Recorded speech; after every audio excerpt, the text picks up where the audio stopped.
ये जो नया टॉपिक है आपके पास ये है उत्प्रेरण। आप लोगों ने पढ़ा भी होगा। उत्प्रेरण क्या होता है? कोई बता सकता है उत्प्रेरण क्या है?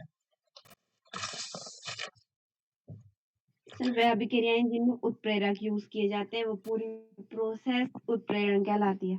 बिल्कुल, प्रोसेस क्या कहलाती है? उत्प्रेरण कहलाती है ना? तो पहले हम उत्प्रेरण को समझते हैं। उत्प्रेरण क्या होता है ना?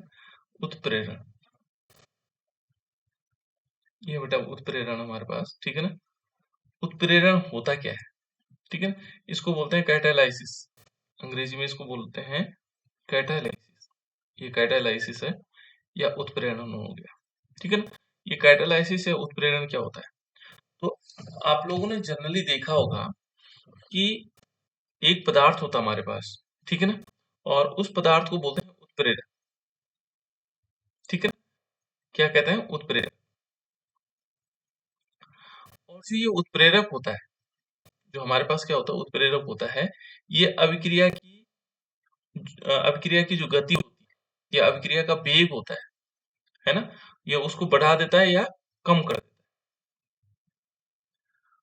उसे कहा जाता है कि उत्प्रेरक हो गया, अभिक्रिया की गति को या तो बढ़ा देगा या कम कर देगा। तो उसे क्या कहेंगे? उत्प्रेरक। और ये जो बढ़ाना और घटाना है अभिक्रिया की गति को, वो कहलाता है उत्प्रेरण।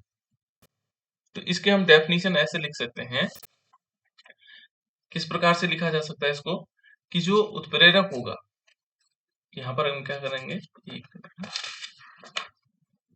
जैसे उत्प्रेरक की ये देख लीजिए कि वह पदार्थ, यदि हम डेफिनेशन के रूप में लिखेंगे, वह पदार्थ,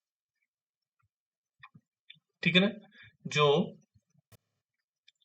रासायनिक अभिक्रिया, देखो इसे हम इसको लिखेंगे तो रासायनिक अभिक्रिया,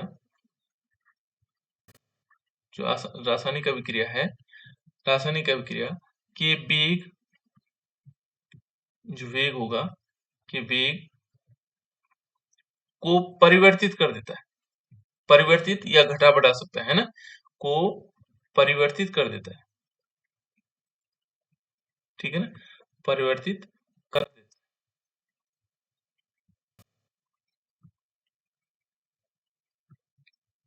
ठीक है ना? और स्वयं में कोई परिवर्तन नहीं लाता है, अपने आप में कोई परिवर्तन नहीं आता, यानी कि स्वयं में कोई परिवर्तन नहीं लाता है, स्वयं में कोई परिवर्तन नहीं लाता है, कोई परिवर्तन नहीं लाता है, ठीक है ना? लाता है, ला है बेटा, है ना? लाता है, ठीक है ना? तो इसको क्या कहेंगे? उत्प्रेरक कहलाता है। इसको क्या कहेंगे? उत्प्रेरक कहलाता है।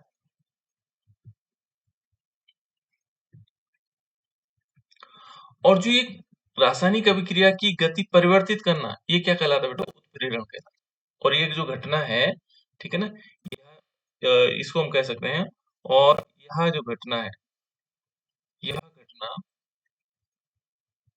घटना या क्रिया कह सकते हैं ना, घटना या ब्रैकेट में कर सकते हैं क्रिया, घटना या क्रिया क्या कहलाएगी? उत्प्रेरण कहलाएगी,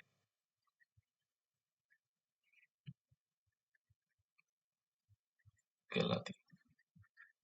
ये समझ में आ गया होगा बेटा? यानी कि जो रासायनिक अभिक्रिया है, रासायनिक अभिक्रिया का वेग परिवर्तित कर, है ना? वेग क्या हो जाता है? इसमें परिवर्तित हो जाता है। तो जो ये वेग परिवर्तित होता है, वेग दो प्रकार से परिवर्तित होता है। एक तो अभिक्रिया का वेग तीव्र हो सकता है, और एक क्या हो सकता है? धीमा हो सकता है।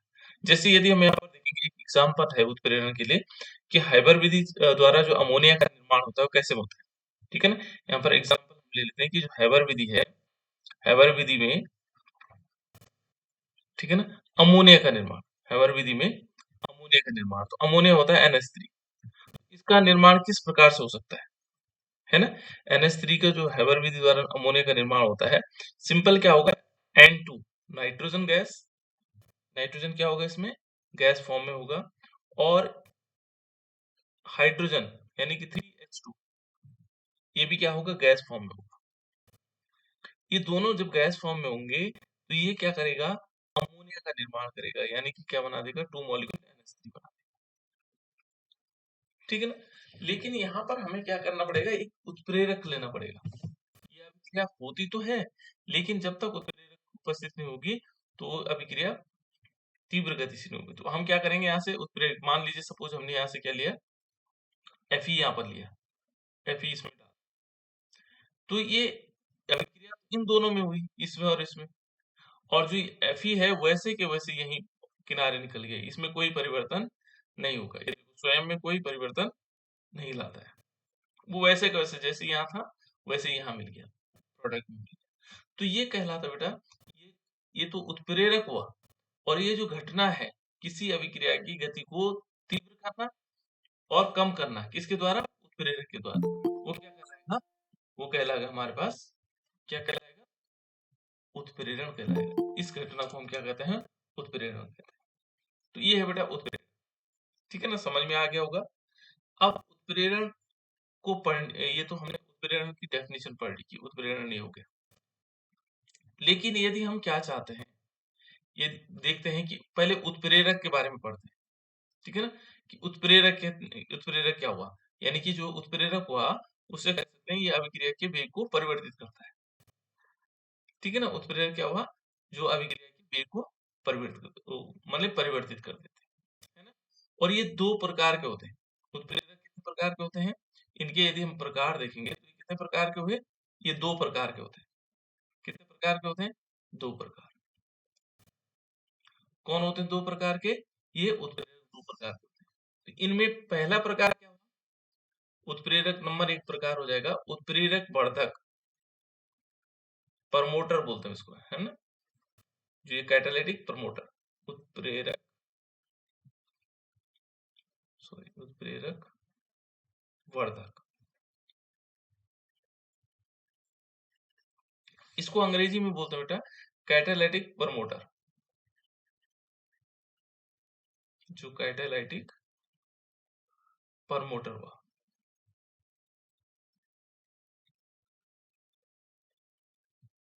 जो कैटालिटिक प्रमोटर्स हो गया, है ना।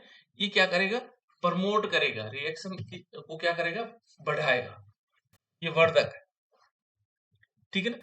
और जो दूसरा होगा वो हुआ, उसको कहेंगे उत्प्रेरक विष, क्या बोलेंगे, उत्प्रेरक विष, उत्प्रेरक विष।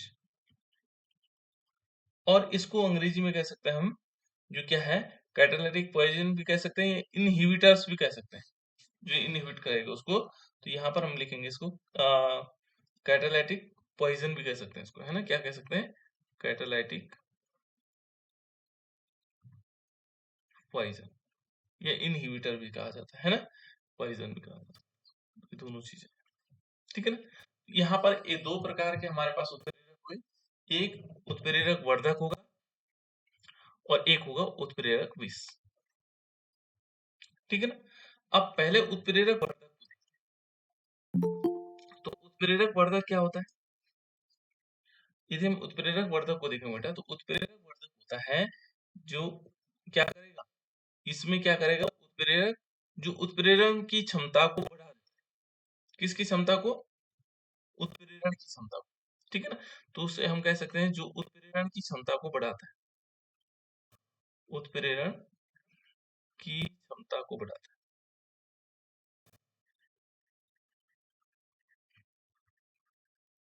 या दूसरे रूप में हम कह सकते हैं वह पदार्थ जो अभिक्रिया के वेग को बढ़ा देता है, अभिक्रिया के वेग को बढ़ा देता है, यहाँ दोनों चीजें, वेग को भी बढ़ाना, वेग को बढ़ा देता है। तो अभिक्रिया का वेग बढ़ेगा तो उससे क्या होगा, अभिक्रिया तीव्र गति से होगा। और इसका जो एग्जाम्पल है बेटा, इसका जो हम क्या करेंगे, एग्जाम्पल लेंगे, ये जो उत्प्रेरक वर्धक है हमारे पास, पहले जो पहला नंबर वाला उत्प्रेरक वर्धक, इसकी डेफिनेशन लिख दूं। यदि हम उत्प्रेरक वर्धक को देखेंगे तो सिंपल आएगा बेटा, इसमें उत्प्रेरक वर्धक किसे कहेंगे, ठीक है ना, वह पदार्थ जो किसी अभिक्रिया के वेग को बढ़ा देता है ना, उसे क्या कहते हैं, उत्प्रेरक वर्धक, ठीक है ना। और इसका एग्जाम्पल है हमारे पास, यदि हम क्या लेते हैं किसी अभिक्रिया, जैसे मेथेन का सपोज मेथेनॉल बनाना है, मेथेनॉल का सूत्र बताओ बेटा, मेथेनॉल का सूत्र बताओ, मेथेनॉल बनाना, तो बताओ बेटा मेथेनॉल का सूत्र, फॉर्मूला बताओ मेथेनॉल का क्या होता है।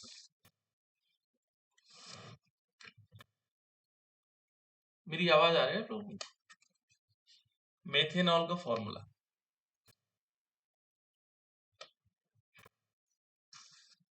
क्या होता है बेटा, मेथेनॉल का फॉर्मूला? CH3OH। CH3OH, इसको बोलते हैं बेटा CH3OH, ठीक है ना। तो मेथेनॉल बनाने के लिए जो मेथड्स होगा, मेथेनॉल कैसे बना सकता है, तो देखो बेटा किस प्रकार से हम बना सकते हैं। जैसे हमने लिया कार्बन डाइऑक्साइड, कार्बन डाइऑक्साइड की जगह कार्बन मोनोऑक्साइड, देखो बेटा कार्बन मोनोऑक्साइड CO है ना, ये वाला होगा बेटा कार्बन मोनोऑक्साइड, या ये वाला होगा, ये क्या है,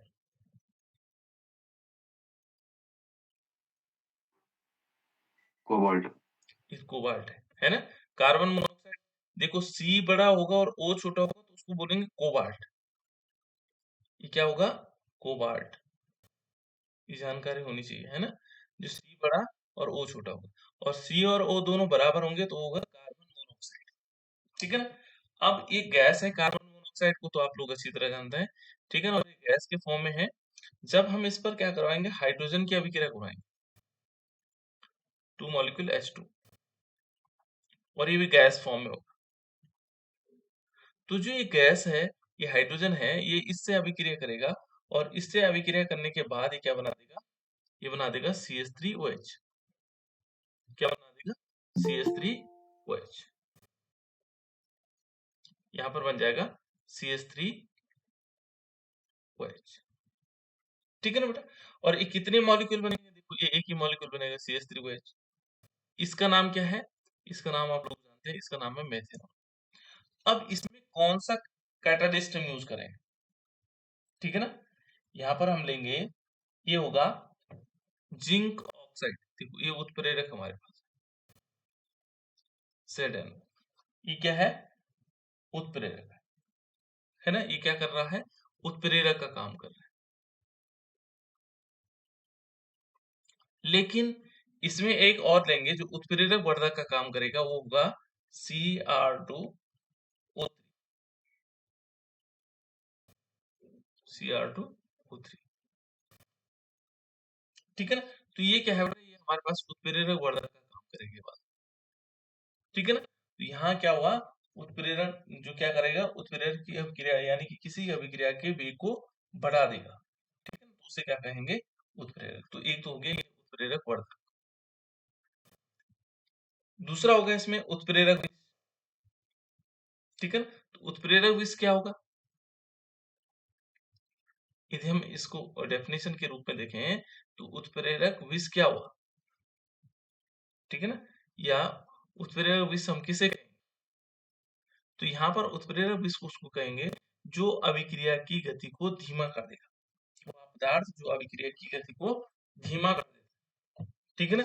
तो जब कम कर देगा, उसकी अभिक्रिया की गति को धीमा कर देगा, तो उसे क्या कहेंगे, उत्प्रेरक विष, ठीक है ना। वहां पर क्या कहा जाएगा उसको, कि उत्प्रेरक विष है, यानी कि अभिक्रिया का वेग, अभिक्रिया वेग क्या कर देता है, यहाँ पर हम शॉर्ट कर देते हैं, जो अभिक्रिया वेग है, या सॉरी मैंने गलत कर दिया, अभिक्रिया वेग, जो अभिक्रिया वेग है उसको क्या कर देता है, धीमा कर देता है, कम कर देता है, अभिक्रिया वेग को क्या कर देता है, धीमा कर देता है, ठीक है। ये धीमा कर देता है, तो उसको क्या करते हैं, उसको कहा जाता है उत्प्रेरक विष, उसको क्या कह सकते हैं हम, उत्प्रेरक विष। और उत्प्रेरक विष के लिए यदि हम एग्जाम्पल के रूप में देंगे तो यहाँ पर हम कर सकते हैं, यहाँ पर क्या होगा, जैसे माना सपोज हमारे पास है हाइड्रोजन पेरोक्साइड, ठीक है ना, यहाँ पर हम लेते हैं हाइड्रोजन पेरोक्साइड,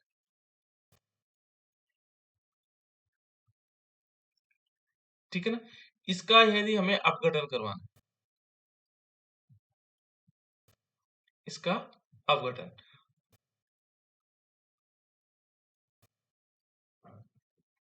ठीक है ना, तो वो किसकी उपस्थिति में होगा, वो प्लेटिनम की उपस्थिति में, Pt,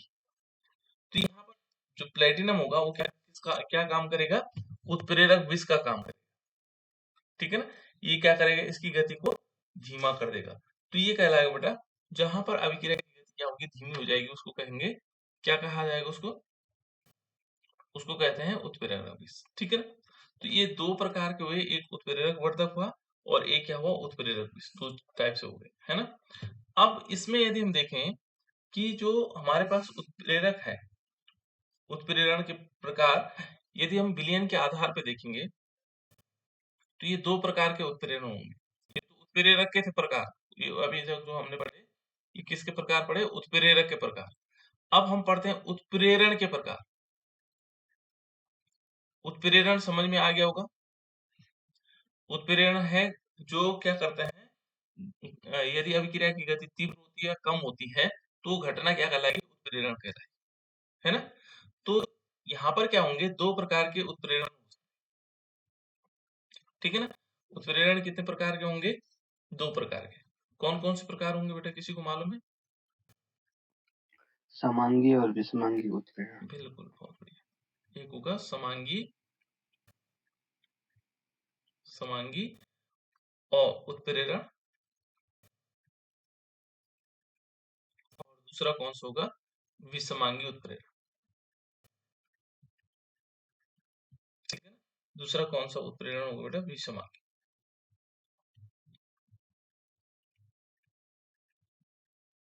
इसको अंग्रेजी में भी हम समझ सकते हैं, यदि हम इसको देखेंगे तो यहाँ पर लिखा रहता है इसके लिए होमोजीनियस।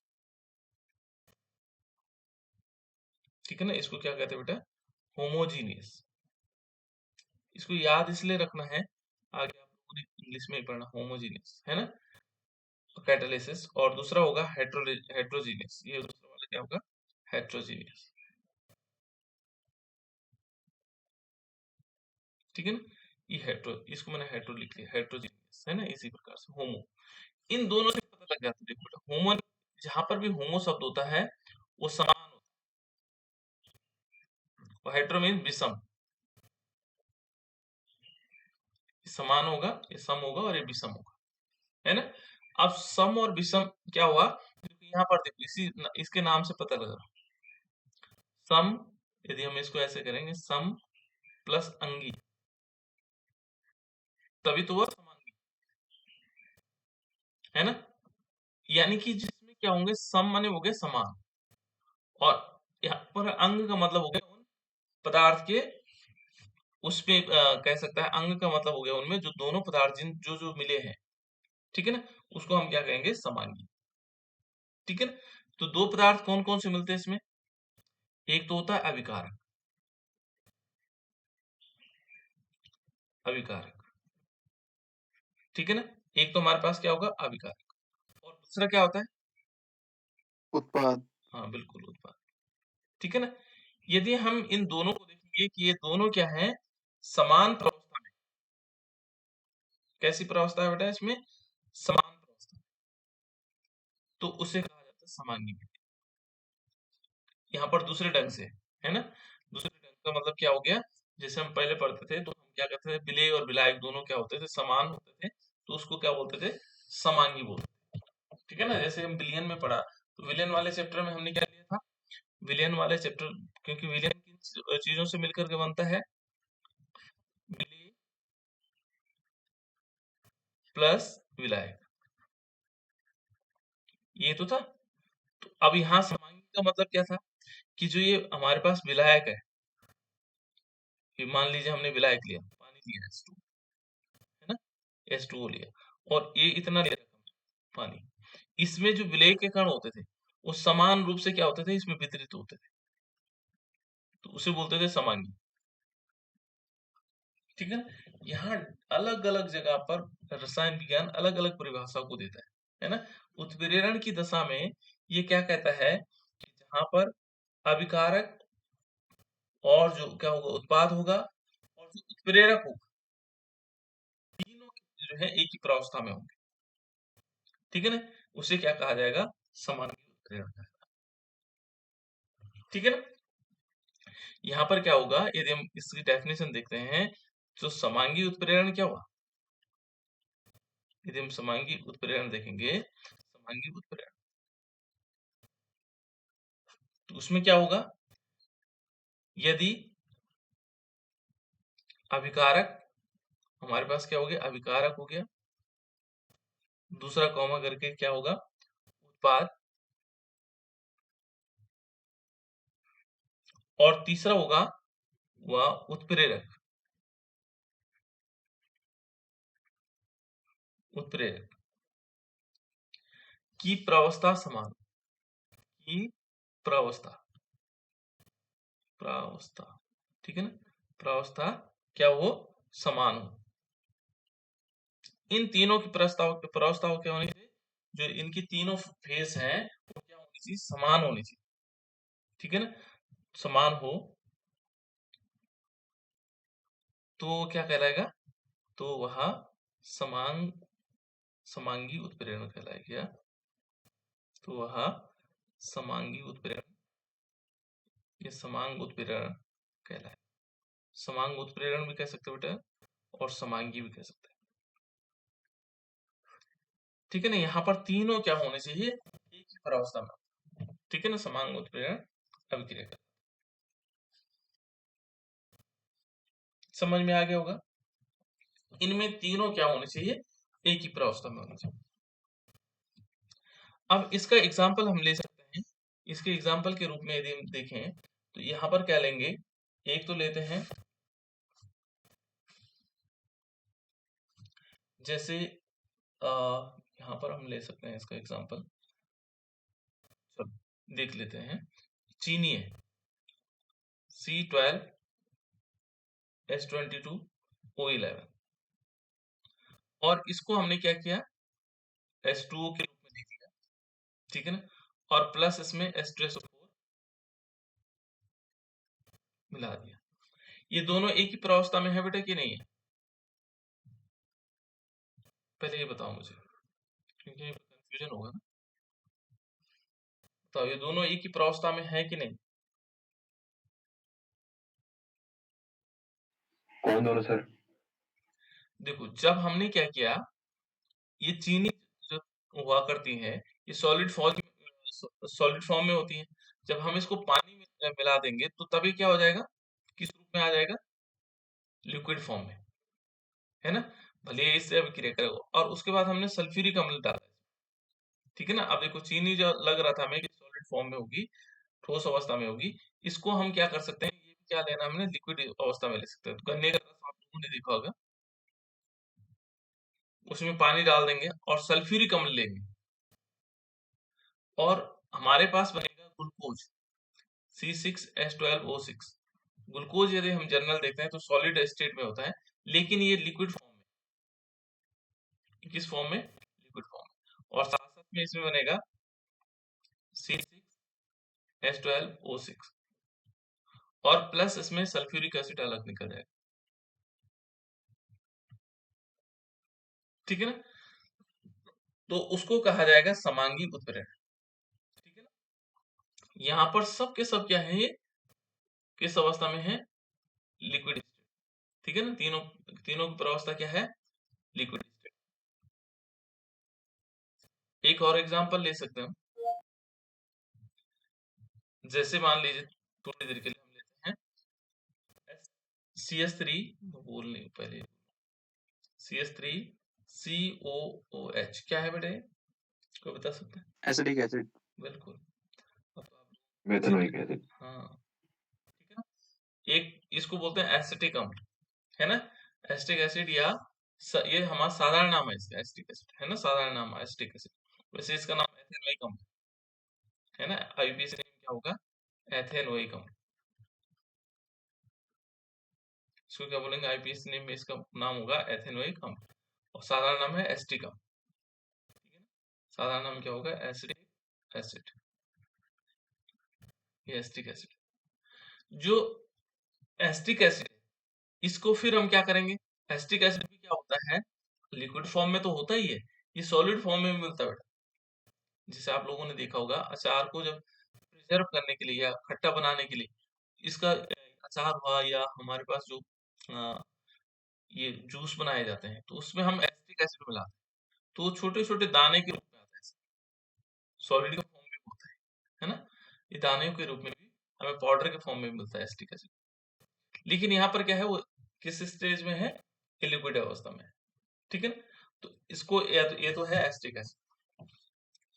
इस acetic acid, sorry acetic acid, ठीक है ना, तो ये तो क्या हो गया एसिटिक एसिड। लेकिन यहाँ पर हम एग्जांपल के रूप में दूसरा लेंगे, एसिटिक एसिड याद आ गया, CH3COO, और यहाँ पर आएगा CH3। ये क्या है बेटा, मिथाइल एसिटेट, हाइड्रोक्लोरिक अम्ल। इसका नाम हाइड्रोक्लोरिक अम्ल है। मिथाइल एसिटेट, ये हाइड्रोक्लोरिक अम्ल किसने बोला, मेथिल एसिटेट है सर। इसका नाम है मेथिल एसिटेट। क्या नाम है बेटा इसका, मेथिल एसिटेट।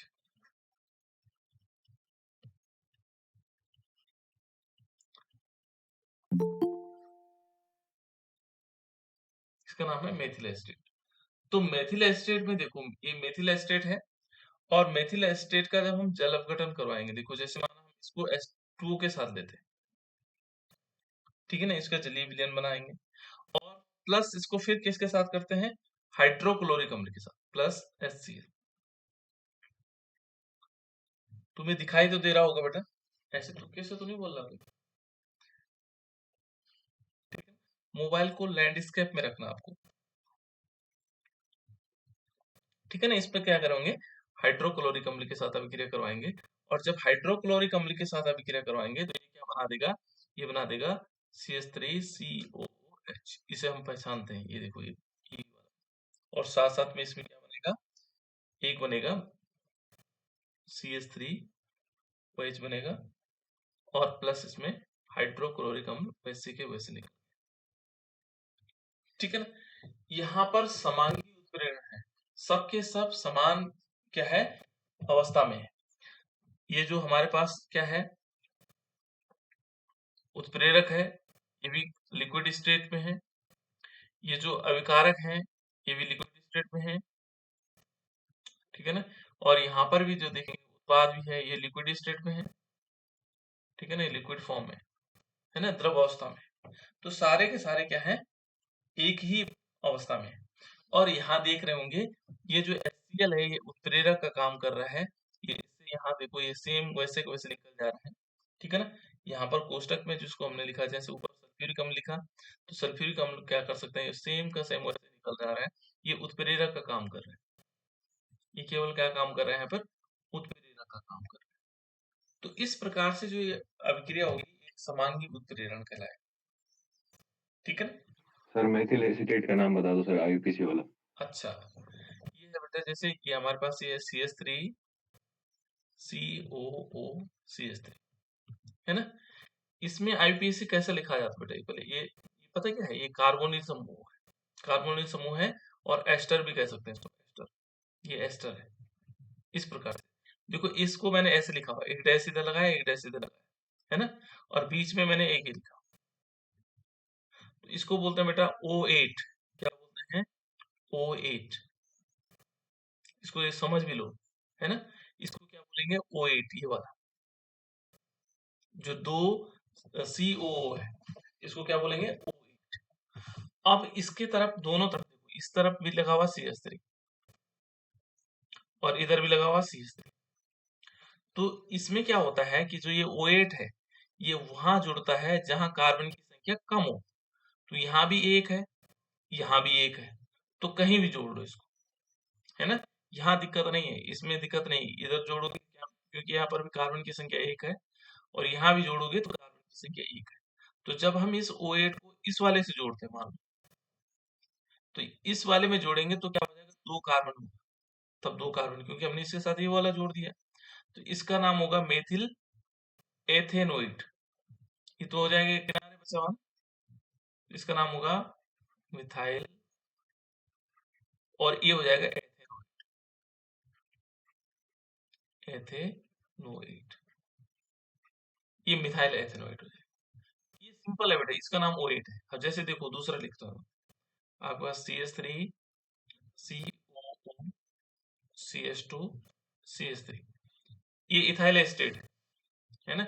फिर क्या करेंगे इसमें, इसमें तो हमारे पास ऑप्शन था कि इधर भी जोड़ सकते हैं, इधर भी जोड़ सकते हैं, जरूरी नहीं यहाँ जोड़ेंगे, यहाँ भी जोड़ सकते हैं। फिर क्या हो जाएगा, मेथिल बचेगा और एथेनोएट आ जाएगा। यहाँ दोनों तरफ जोड़ सकते हैं, लेकिन यहाँ पर क्या होगा, ये OH ग्रुप कहाँ जुड़ेगा, ये इसके साथ ही जुड़ेगा, इधर नहीं जुड़ेगा बेटा, क्योंकि इसका हमेशा ध्यान रखना पड़ता है कि ये वहां जुड़ता है जहां कार्बन की संख्या कम होती है। तो यहाँ कार्बन की संख्या 1 है, यहाँ 2 है, तो यहाँ तो जुड़ेगा नहीं, ये जुड़ेगा यहीं। तो इसका नाम होगा एथाइल एथेनोएट। ये तो बचा इथाइल, ठीक है ना, ये वाला इथाइल बचा, और इसका नाम क्या हो जाएगा, एथेनोएट। एथेनोएट, इस प्रकार से हम इसको नाम दे सकते हैं, ठीक है ना। तो ये हमारे पास आ जाएगा मिथाइल एथेनोएट और इथाइल एथेनोएट। तो इस प्रकार से क्या हो गए दोनों अब हम विषमांगी उत्प्रेरण को पढ़ते हैं। देखो दूसरा हमारे पास है हेट्रोजेनस कैटालिसिस, ठीक है ना। तो हेट्रोजेनस कैटालिसिस क्या हो सकता है, या विषमांगी उत्प्रेरण क्या हुआ, दूसरा जो प्रकार हो गए, समांग वाला तो हमने पढ़ लिया, यह है विषमांगी।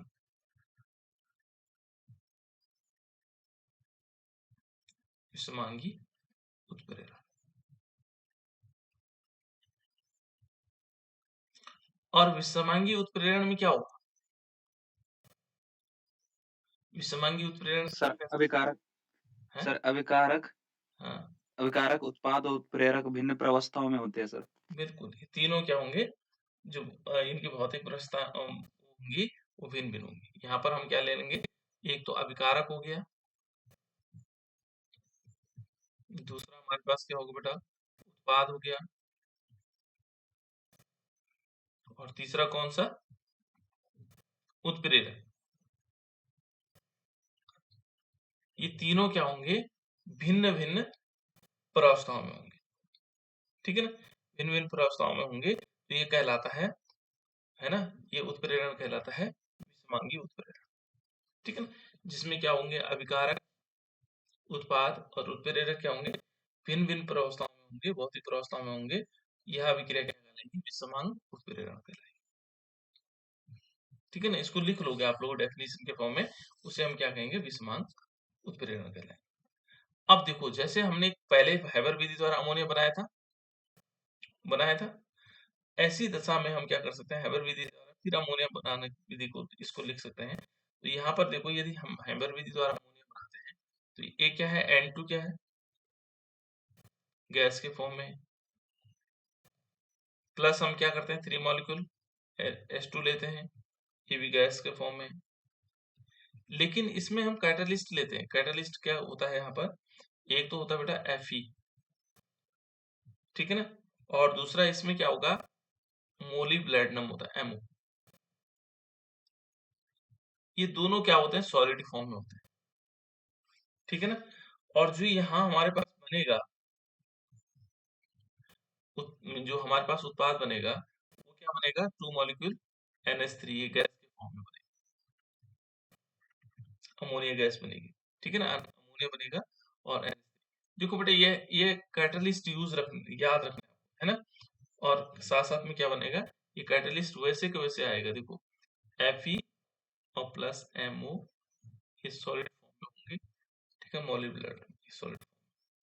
तो देखो इनकी प्रावस्था अलग अलग है, यहाँ केवल दो ही प्रावस्था है, ठीक है ना, एक तो गैस फॉर्म में और दूसरा जो है क्या है, सॉलिड फॉर्म में। ये अलग अलग भी हो सकते हैं बेटा, है ना, एक जैसे हो सकते हैं और अलग अलग भी हो सकते हैं, यानी कि इनमें एक डिफरेंट होगा, कुछ गैसेस फॉर्म होंगे और कुछ क्या होंगे, लिक्विड फॉर्म में होंगे, और कभी कभी क्या होगा, ये सॉलिड फॉर्म में। तो तीनों प्रावस्था में देखो, यहाँ पर क्या है, यहाँ तो ये गैस में है, ये भी गैस है, लेकिन ये क्या हो गया, ठोस अवस्था आ गई। तो इस प्रकार से हम कह सकते हैं कि जहां पर क्या होगा, अलग अलग प्रावस्थाओं में होते हैं, भिन्न भिन्न प्रावस्थाओं में होते हैं, वो क्या कहलाता है। और विधियां भी है इसके, जैसे मानो हमने अन्य चीजों को देखेंगे, तो अन्य चीजें कैसे हो सकती हैं, और चीजों को यदि देखें,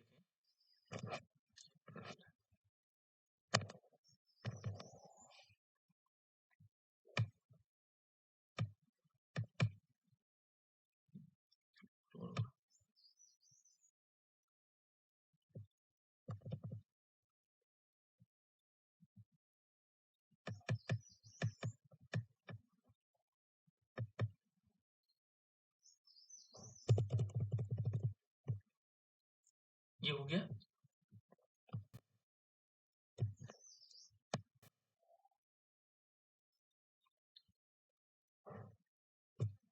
चलो अब और देखते हैं इसमें किस प्रकार से आएगा। ये तो दो प्रकार के हो गए, उत्प्रेरण वर्धक और उत्प्रेरक विस्फोट, ठीक है ना। उत्प्रेरण विस्फोट, तो इस टाइप से हम क्या करेंगे, दो प्रकार के हमारे पास क्या होंगे, उत्प्रेरण हो जाएंगे, ठीक है ना। और भी उत्प्रेरण होते हैं बेटा, और प्रकार के उत्प्रेरण भी हो सकते हैं इसमें, पर पहले हम इनको मुख्यतः दो भागों में। अब उत्प्रेरण की जो हमारे पास क्रियाविधि है, उत्प्रेरण की मैकेनिज्म, ठीक है ना, इसकी क्रियाविधि, उत्प्रेरण की क्रियाविधि किस प्रकार से हो सकती है, ये देखिए।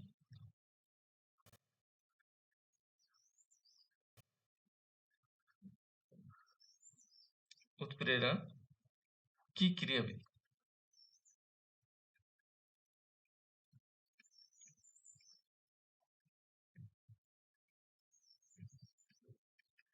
ठीक है ना, इसकी मैकेनिज्म, ठीक है ना, क्रियाविधि क्या हो सकती है। तो इसकी क्रियाविधि को यदि हम देखेंगे तो पहला होता है, इन पदों में होता है, अलग अलग स्टेप है ना। उत्प्रेरण की क्रियाविधि कुछ पद होते हैं, पहला होता है इसमें इनके जो पद है, उत्प्रेरण की क्रियाविधि के पद, पहले होगा बेटा जो पद होता है इसमें, ये होता है विसरण। पहले इनको जान लेते हैं, विसरण, विसरण क्या होता है, तो बता सकता है विसरण, विसरण जानते हैं।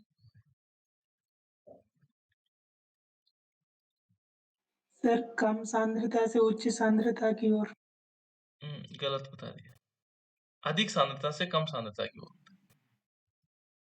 ठीक है ना, अधिक सांद्रता से कम, जैसे धूपबत्ती जलाते हैं ना, तो धूपबत्ती क्या होता है, जैसे जलाते हैं तो जहाँ पे धूप जलता है वहां पे ज्यादा सांद्रता होती है, और ये धूप किधर की तरफ जाता है जहाँ कम सांद्रता होती है, ऐसे करके धुआं हो गया, वो कम, अधिक सांद्रता से कम सांद्रता, क्योंकि ये गैसों में होता है, ठीक है ना। यहाँ पर यदि विसरण को देखेंगे तो एक तो होता है इसमें विसरण, ठीक है ना। जब क्या होगा इसमें, देखो बेटा जो अभिकारक होंगे और उत्प्रेरक होंगे, ठीक है ना, तो क्या होगा इसमें, इसमें विसरित हो जाए, जैसे मान लीजिए सपोज हमने क्या किया यहाँ पर, किस प्रकार से होगा, ये इस प्रकार से नहीं होगा, है ना। जैसे माना हमने कोई क्या लिया, अभिकारक लिया, ये हमने अभिकारक ले लिया, ठीक है ना। और यहाँ पर जैसे चलो सपोज हमने लिया हाइड्रोजन, हाइड्रोजन को तो आप लोग जानते हैं, ठीक है ना। और यहाँ पर लिया आयरन, यहाँ पर हमने क्या लिया, आयरन लिया, तो आपने देखा होगा H2 प्लस N2, इनके लिए हम आयरन क्यों ले रहे होंगे, H2 प्लस N2, इसके लिए उत्प्रेरक आयरन क्यों ले रहे होंगे, और आयरन का क्या क्या भूमिका होगी इस पर, है ना। तो ये क्या होगा, पहली कंडीशन तो आप लोगों ने जो अधिशोषण पढ़ा हुआ है, ये नाइट्रोजन और हाइड्रोजन इसकी सतह पर आ जाते हैं, यहाँ सतह पर आ जाते हैं, और इस सतह पर क्या होते हैं, ये पहले विसरित होते हैं, फैल जाते हैं, और इसी की सतह पर ये अभिक्रिया करते हैं, ठीक है ना। पहले विसरण की क्रिया होगी, फैलना, यहाँ पर फैल जाएंगे, और उसके बाद यहाँ पर क्रिया होगी इन दोनों के बीच, N2 प्लस H2 क्या बनाएगा, NH3 बनाएगा, इसकी सतह पर बनाएगा, ठीक है ना। तो पहला वाला विसरण, पहले विसरित होंगे, विसरित में फैल जाएंगे, ठीक है ना, ये हाइड्रोजन इसकी सतह पर फैल जाएंगे। दूसरी कंडीशन होगा, दूसरी मैकेनिज्म होगी यहाँ पर, ये होगा अधिशोषण, अधिशोषण आप लोग अच्छी तरह जानते हैं, ठीक है ना, अधिशोषण को हमने बहुत अच्छी तरह पढ़ा हुआ। एडजॉर्प्शन, यानी कि इससे रिएक्शन नहीं करेगा, इसकी सतह पर आकर के यहाँ पर एडजॉर्ब हो गए, इसकी सतह पर एडजॉर्ब आ गए, पहले विसरित हुए, फैल गए, फैलने के बाद क्या हो, फैलने के साथ साथ एडजॉर्ब भी हुए, है ना। यहाँ पर क्या होगा, जो कुछ सतह होंगी यहाँ पर एडजॉर्ब हो जाएंगे, ठीक है ना, एडजॉर्ब माने उनकी सतह पर आ जाएंगे, इस प्रकार से। तो पहले स्टेप क्या हुआ, मैकेनिज्म में क्या हुआ, विसरण की क्रिया हुई, फिर अधिशोषण की क्रिया हुई, फिर हुआ तीसरा नंबर जो स्टेप होता है बेटा इसमें, इसको बोलते हैं सकृत संकुल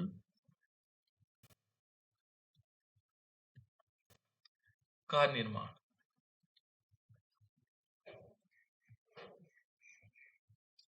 इसको अंग्रेजी में कहा जाता है एक्टिवेटेड कॉम्प्लेक्स का निर्माण करना, है ना। इसको हम कह सकते हैं फॉर्मेशन ऑफ एक्टिवेटेड, ठीक है ना, एक्टिवेटेड और कॉम्प्लेक्स। कॉम्प्लेक्स का मतलब यहाँ पर हो गया बेटा संकुल, है ना। कॉम्प्लेक्स कंपाउंड जो होते हैं ये संकुल से होता है, और ये सक्रिय हो गए, यानी कि हमें ऐसे सक्रिय जो कॉम्प्लेक्स होंगे यानी कि संकुल होंगे उनका निर्माण हो जाएगा इनके द्वारा। जैसे यहाँ आएंगे, ये यहाँ सतह पर पहले फैले, फिर उसके बाद अवशोषण हुआ, घटना साथ साथ हो रही है, और फिर उन्होंने एक कॉम्प्लेक्स कंपाउंड बनाया। क्या बनाया? Complex compound. पहले विसरण की क्रिया हुई, फिर क्या हुआ, अधिशोषण हुआ, फिर एक उन्होंने सक्रिय क्या बनाया, कॉम्प्लेक्स का निर्माण किया, यानी कि हम संकुल का निर्माण किया। और जो चौथा स्टेप होगा, फोर्थ स्टेप होगा, जब इस संकुल का निर्माण कर लेंगे, फॉर्मेशन कर लेंगे, उसके बाद होगा फिर उत्पाद का विसरण। जो उत्पाद होगा उसका विसरण होगा, उसका फिर फैलाव होगा, उत्पाद बनेगा, कॉम्प्लेक्स कंपाउंड बनेंगे। कॉम्प्लेक्स कंपाउंड होता है ना, तो मैं बताऊंगा कैसे कैसे होगा। ये क्या होगा, उत्पाद का विसरण हो जाएगा, ठीक है ना, डिफ्यूजन ऑफ प्रोडक्ट। तो इस प्रकार से कैसे, जैसे मान लीजिए देखो डिफ्यूजन की प्रक्रिया कैसे होगी, कि जैसे मान लीजिए ये धातु है, कोई धातु यहाँ पर, ये देखो ये धातु है ना, धातु ऐसी जुड़ी हुई रहती है, इस प्रकार से जुड़ी हुई धातु एक दूसरे से। धातु ऐसे तो है नहीं कि एक ही वो होगा, ये बहुत सारे कण होंगे ऐसे, है ना, मॉलिक्यूल्स ऐसे जुड़े होंगे, ऐसे करके मेटल जुड़ा होगा यहाँ ऊपर नीचे इस टाइप से, ठीक है ना। अब हुआ क्या, मान लीजिए सपोज हमने पहले डिफ्यूजन हो, तो डिफ्यूजन कैसे होगा, पहले जो कंडीशन होगी, मान लीजिए कोई पदार्थ हमारे पास ए मान लो, है ना, हमारे पास ए या बी है, जो भी है हमारे पास ए बी है ना, ए प्लस बी, तो ए यहाँ आ गया, बी इसमें आ गया, ये इस पे इनके साथ बॉन्डिंग कर ली, ठीक है ना। पहली कंडीशन क्या है, ये बॉन्डिंग बना, है ना। जो बॉन्डिंग कौन सी वाली बॉन्डिंग, यहाँ पर क्या हुआ, विसरण भी हुआ, साथ साथ में अधिशोषण भी हो गया,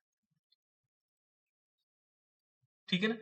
अब ये क्या करेंगे, ये कॉम्प्लेक्स कंपाउंड बनाएंगे इनके साथ, ठीक है ना। तो पहले ये ऐसे अधिशोषित हुआ, फिर इन्होंने क्या किया, इनके बीच भी कुछ क्रियाएं होने लगी यहाँ,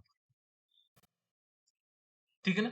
पहले तो जैसे सरफेस थी, यहाँ पर कुछ क्रियाएं होने लगी, और क्रियाएं जैसे होगा, जैसे ही क्रिया करने लगे, तो जो मेटल है, जैसे मान लीजिए मेटल जुड़ा हुआ है, धातुएं जुड़ी हुई है ना, ये धातुएं जुड़ी हुई है। अब इसने क्या किया, जब इन्होंने इस प्रकार से कुछ होने लग गया, तो ये जो ए था, देखो ये आ करके इस पे सीधे बॉन्ड बना दी, ए भी बना दी, पहले अलग अलग थे, ये ए अलग था, ये बी अलग था।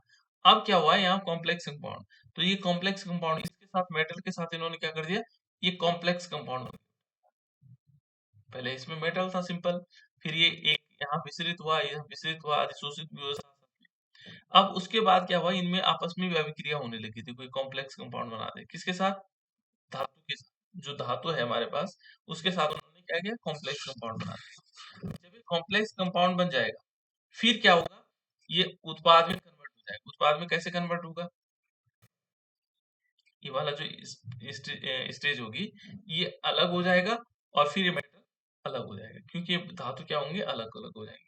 ये है बेटा इसकी क्रियाविधि की। सपोज हमने कोई मेटल लिया, पदार्थ लिया, ठीक है ना, हमने क्या लिया, कोई पदार्थ लिया, पहले कंडीशन से मेटल लिया था हमने, ठीक है ना, एक स्टेज में हमने मेटल लिया, और इस मेटल पे कुछ नहीं था उस समय, कुछ भी जुड़े हुए नहीं थे, है ना, हमने कुछ भी नहीं जोड़ा हुआ था इन पे, ठीक है ना।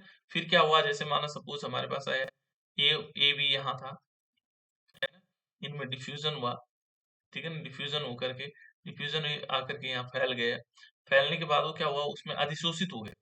दूसरी कंडीशन में क्या हो गया, पहली डिफ्यूजन हुआ, पहले स्टेज में। दूसरे स्टेज में यदि देखेंगे तो वहां पर अधिशोषण हो गया उनका। अधिशोषण मेटल था, ये भी मेटल है, ये भी मेटल है, ठीक है ना, मेटल के फॉर्म में है इस टाइप से। तो अधिशोषण हुआ तो एक ए यहाँ आ गया, बी दूसरी जगह चले गया, ठीक है ना, इस प्रकार से है।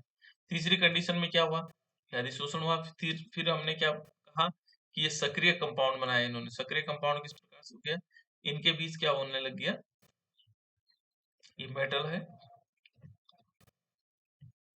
ये इस प्रकार से मेटल हो गया, है ना। अब यहाँ पर जैसे मान लीजिए ए था और ये वाला है बी, इनके बीच क्या होने लगे, डॉटेड लाइंस, यानी कि क्या बनाने लगे, सक्रिय कंपाउंड बनाने लगे, है ना, जिसको कहते हैं कॉम्प्लेक्स कंपाउंड बनाने लगे। और फिर उत्पाद में मिश्रण हो गया, यानी कि जैसे ही ये क्या करेंगे, नेक्स्ट स्टेप में क्या होगा, कि मेटल है इस प्रकार से, और ए और बी जुड़े हुए थे, ये ए और बी, ये आपस में क्या हो गए, जुड़ गए। देखो इन्होंने फॉर्मेशन कर लिया, उत्पाद का फॉर्मेशन कर लिया, और इस मेटल को धीरे धीरे छोड़ देंगे। इस प्रकार से 4 स्टेप होते हैं बेटा, ये किसकी, ये है उत्प्रेरण की मैकेनिज्म। पहले क्या करेंगे, विसरण होगा, फिर अधिशोषण होगा, फिर सक्रिय कंपाउंड बनेंगे, फिर क्या होगा, उत्पाद का निर्माण। तो ये क्या है, इसकी मैकेनिज्म। अलग अलग प्रकार से हम इनको समझ सकते हैं, किस प्रकार से मैकेनिज्म होगी, उसकी क्या क्या सिद्धांत काम करेंगे, ठीक है ना। अब इसमें कुछ और चीजें होती है बेटा, जैसे उत्प्रेरक होते हैं, धनात्मक होते हैं, ऋणात्मक होते हैं। उत्प्रेरक जानते होंगे आप लोग, ठीक है ना, धनात्मक उत्प्रेरक हो गए, ऋणात्मक उत्प्रेरक हो गए, है ना। स्व उत्प्रेरक भी होते हैं और प्रेरित उत्प्रेरक भी होते हैं। यदि हम उत्प्रेरकों का प्रकार देखेंगे तो अलग अलग प्रकार के, है ना। ये देखो, यदि हम उत्प्रेरकों के प्रकार देखते हैं, इसके बाद जानते हैं हम उत्प्रेरकों के प्रकार, ठीक है ना। एक तो हमने क्या देखा, गति के हिसाब से देखा जाए तो उत्प्रेरक वर्धक और उत्प्रेरक। अब दूसरे और प्रकार भी हो सकते हैं उत्प्रेरकों के प्रकार, ठीक है ना। तो यहाँ पर देखो उत्प्रेरकों के प्रकार कौन कौन से हो सकते हैं, कितने प्रकार के हो सकते हैं उत्प्रेरक, है ना। तो पहले यदि हम देखेंगे तो पहला प्रकार है धनात्मक उत्प्रेरक। कैसे वाला, धनात्मक उत्प्रेरक। क्या होगा, धनात्मक उत्प्रेरक, ठीक है ना। दूसरा हमारे पास क्या हो सकता है, ऋणात्मक उत्प्रेरक। दूसरा क्या होगा, ऋणात्मक उत्प्रेरक। ये उत्प्रेरकों के प्रकार है बेटा, अलग अलग आधार होते हैं प्रकार के भी, है ना, ऋणात्मक, है ना। तीसरा आएगा स्व उत्प्रेरक, जो अपने आप को ही उत्प्रेरित करते हैं। कुछ ऐसे उत्प्रेरक होते हैं जिनको जरूरत नहीं होती, वो अभिक्रिया क्या होते हैं, उसमें जो पदार्थ होंगे, अभिकारक होंगे, वो अपने आप को क्या कर देते हैं, उत्प्रेरण का कार्य कर देते हैं। तो स्व उत्प्रेरक, यह स्वतः उत्प्रेरक, स्व उत्प्रेरक भी कहते हैं इसको, स्वतः उत्प्रेरक, स्व उत्प्रेरक भी कहा जाता है इसको, है ना। स्व उत्प्रेरक भी कहा जाता है इसको, स्व भी लिख सकते हैं अपने आप में, है ना। तीसरा यदि हम देखेंगे, चौथा होगा प्रेरित उत्प्रेरक, जो दूसरे से प्रेरित होकर, है ना, उत्प्रेरण का काम करेगा, वो प्रेरित उत्प्रेरक। तो हमारे पास 4 प्रकार के उत्प्रेरक हो गए, कौन कौन से हुए, धनात्मक उत्प्रेरक। तो धनात्मक उत्प्रेरक क्या होगा, कोई बता सकता है बेटा, जनरल आइडिया। उत्प्रेरक 4 प्रकार के हो गए, धनात्मक उत्प्रेरक, ऋणात्मक उत्प्रेरक, स्वतः उत्प्रेरक और प्रेरित उत्प्रेरक। कोई बता सकता है, ये नाम से पता लग रहा है इनके।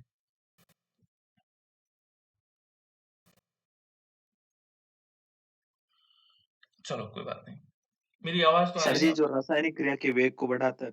बिल्कुल सिंपल चीज है ना। यानी कि इनकी उपस्थिति में, इस प्रकार के उत्प्रेरकों की उपस्थिति में, जो धनात्मक उत्प्रेरक होंगे ना, इनकी उपस्थिति में क्या हो जाता है, अभिक्रिया का भी बढ़ जाता है,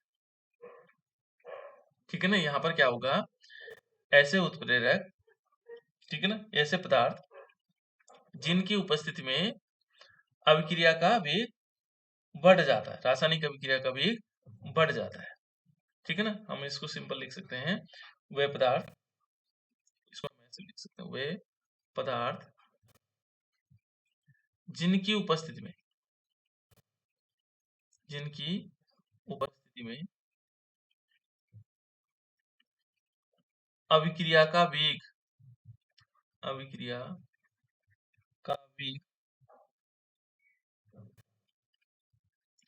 बढ़ जाता है।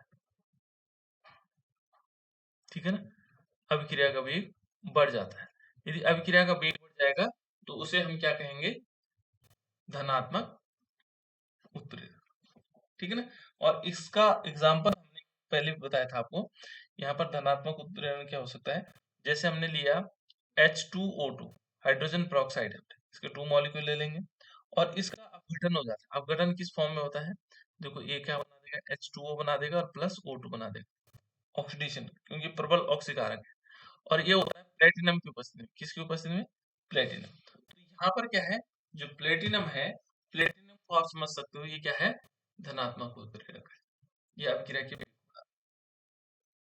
ठीक है, चलो बाकी मैं कल बताता हूँ बेटा इसको ना।